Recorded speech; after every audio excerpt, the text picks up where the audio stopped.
సరే ఇప్పుడు ఏదో ఒక పార్టీలతో చేరాల్సిందేనే. ఏ పార్టీలు చేరతాం అనేది ఏదైతుందో నిర్ణయం వచ్చినాక మీ ద్వారానే తెలుపుతా అని చెప్పింది నేను.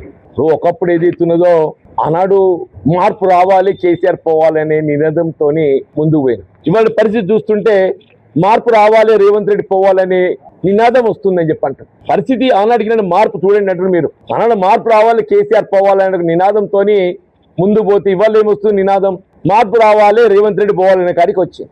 కేవలం 2 సంవత్సరాల కాలం మన ఎన్నికలు చేసినటువంటి వాగ్దానాలు నెరవేర్చులో ఏదైతుందో, మన ప్రజా ఆకాంక్షల మేరకు ఏదైతుందో నెరవేర్చలేకపోతున్నాం. కాబట్టి ఇంకా this is one of the example అని చెప్పంటున్నాను నేను.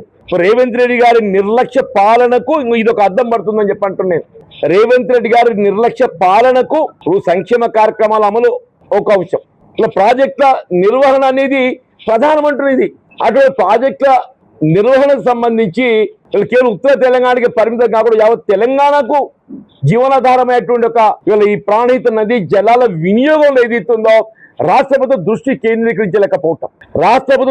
కేంద్రీకరించలేకపోవటం ఇట్స్ మోస్ట్ అన్ఫార్చునేట్ థింగ్ అంటున్నాను. కేవలం ఉమ్మడి కరీంనగర్ జిల్లానే కాదు, ఉమ్మడి కరీంనగర్ జిల్లాతో పాటుగా మీకు మెదక్ కానీ నిజామాబాద్, ఇప్పుడు ఫ్లడ్స్ లో కెనాల్ రివర్స్ పంపింగ్ ఉందా? మనం జరిగింది ఏదైతుందో మేడిగడ బ్యారేజ్ డ్యామేజ్, దాన్ని ఇట్ కెన్ బి రెస్టోర్డ్. ఎన్డీఎస్ఏనే రిపోర్ట్ ఇచ్చింది, ఇట్ కెన్ బి రిస్టోర్డ్ అని చెప్పని. దాన్ని ఏ విధంగా పునర్నిర్మాణం చేయాలనేది కూడా వాళ్ళ సలహాలు సూచనలు ఇచ్చింది. దాన్ని ఏదైతుందో మనం ఆచరణలో పెట్టలేకపోవడం ఇంతకంటే ఎక్కువ నిర్లక్ష్యం ఏం కనబడుతుందని చెప్పంటున్నాను నేను. ఇంతకంటే నిర్లక్ష్యం ఏం కనబడుతుందని చెప్పంటున్నాను నేను. కేవలం 2 సంవత్సరాల కాలంలో ఇటువంటి పరిస్థితి రావడం, మరి భవిష్యత్తు కాంగ్రెస్ పార్టీ మరి ఏ విధంగా ఉండబోతుందో ఎవరు ఊహించే పరిస్థితి లేదు అని చెప్పంటాను. నేను ఆలస్యమైన అనుకుంటలేను బాబు. సరే ఏదైనా తగు సమయంలో సరైన నిర్ణయం తీసుకోవడం జరుగుతుంది. తప్పకుండా మా మిత్రులు వాళ్ళ యొక్క ఆలోచనకు అనుగుణంగా నిర్ణయం తీసుకోవడం జరుగుతుంది. మీరు అన్నట్టు ఏదైతే ఉందో తొందర తీసుకోవడం మంచిదని ఒక అభిప్రాయం ఉన్నది. Your right. నేను కూడా మా మిత్రులతో ఏకీభవిస్తానని చెప్పంటున్నాను. తప్పకుండా వారి ఆలోచనకు అనుగుణంగా సాధ్యమైనంత తొందరలో నిర్ణయం తీసుకోవడం జరుగుతుంది. అది లేదు ఇక్కడ చెప్తే కదండి, అది చెప్పినాక ఇంకేముంది అందులో. దాని కొరకే కొద్దిగా జాప్యం అవుతుంది. అది కూడా నేను కపుల్ ఆఫ్ ఒక వారం 2 వారాల లోపల అన్ని బయటకు వచ్చేస్తాయి.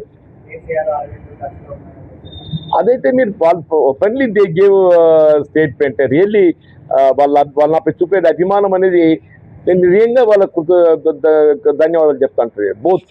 ఎందుకంటే ఉత్తర తెలంగాణ ప్రాంతంలో ఎవరే కానీ రాజకీయంగా ప్రజలతో సన్నిహిత సంబంధాలు కలిగి ఉన్నటువంటి వాళ్ళతో చేరితే బాగుంటుందని ఎవరైనా భావిస్తారు. అందులో భాగంగా ఏదైతే ఉందో టీఆర్ఎస్ కూడా భావిస్తుంది, బీజేపీ కూడా భావిస్తుంది.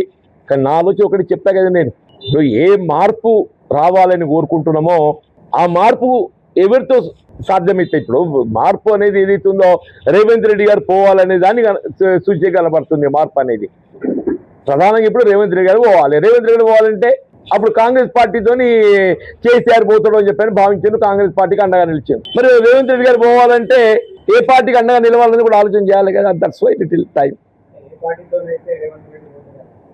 అదే మీరు చెప్పండి. మీరు కూడా ప్రజల్లో ఉంటారు కదా, మీరు కూడా చెప్పండి అంటున్నా. మేము అదే ఆలోచనలు ఉన్నాం. మీరు కూడా మీకున్నటువంటి ఒక సుదీర్ఘ ప్రజా సంబంధాలతో ఏదైతే ఉందో you can also give suggestion.